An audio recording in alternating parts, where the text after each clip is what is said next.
Then the soul became flooded. And this is the flood of Noah. And Noah means to know.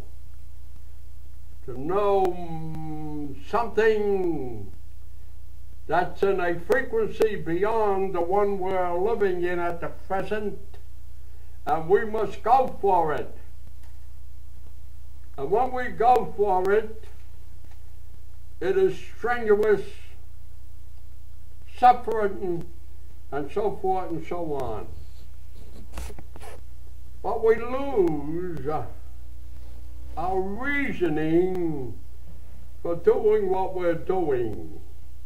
And so we act as we were procreated in the fashion of a beast. We protect ourselves, we hide ourselves, or we go out and fight.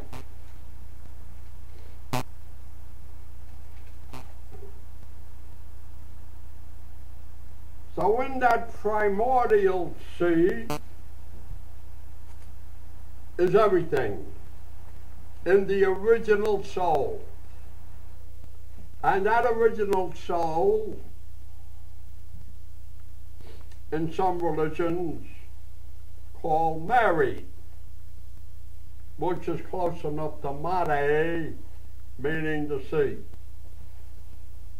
And this is why in some religions the Blessed Virgin Mary is the mother. But while that sea invades that soul, it is far from pure. It is far from virgin. It is filthy. And it is no one's fault. Not a condemnation here. This is what happens.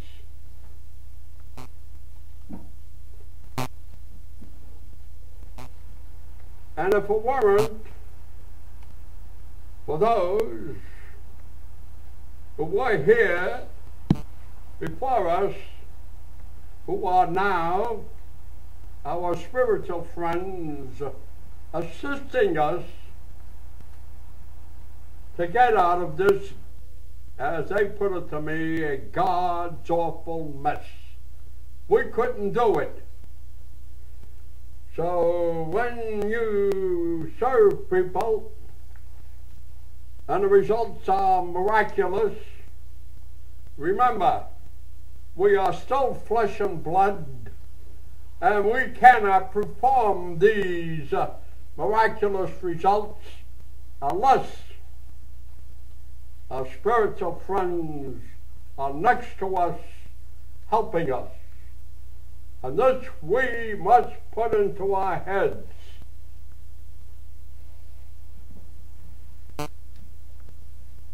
And if it weren't for my spiritual friends, I couldn't be standing up here tonight and talking to you the way I do.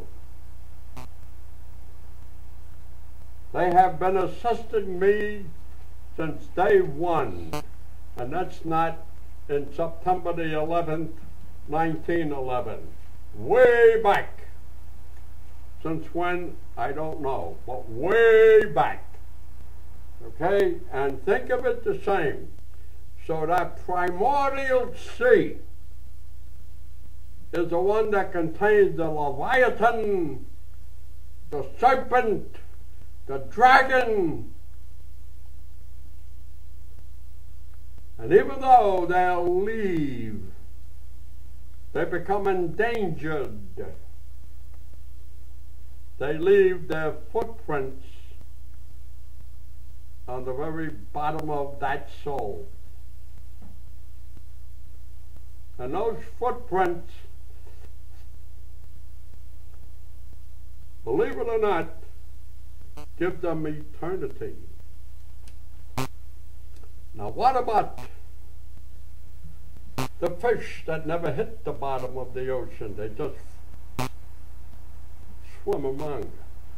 How do they get to the bottom? They defecate. And that fecal matter goes down there. And in that fecal matter is that fish. And that gives it the footprints down there. Footprints.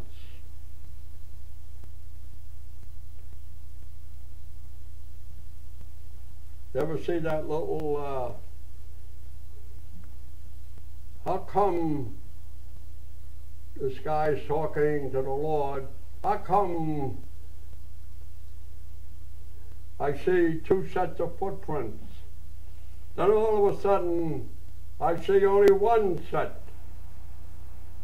The Lord or the angel says to him, because you were too weak, so I carried you. Never forget it. And this is the difference between a vitalist and a mechanist. A mechanist thinks that chemistry, which is water, can handle all problems.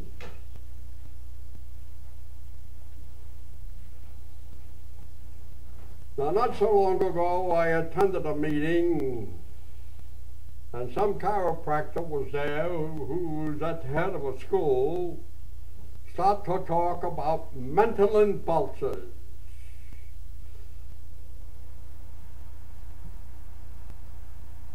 But he made the error trying to tell us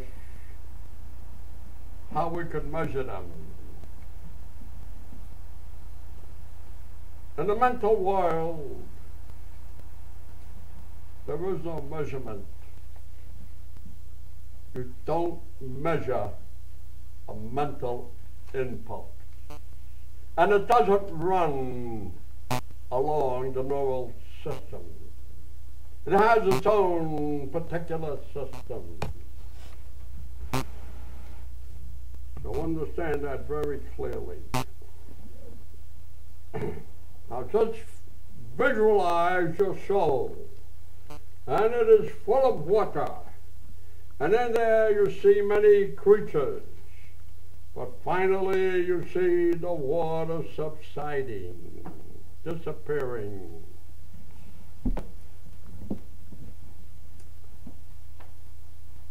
Thank you. Disappearing. Why is it disappearing? Let me take a hiatus. And let's talk about someone who just made his appearance at the Senate. He was a vice president at one time, Gore. Everybody remember Gore? And he's talking about global warming.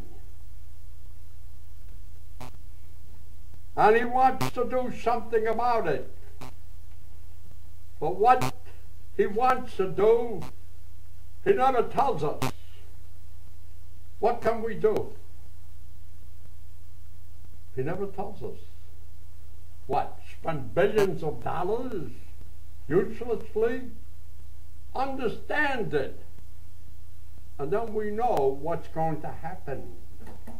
So let's get back to our insides.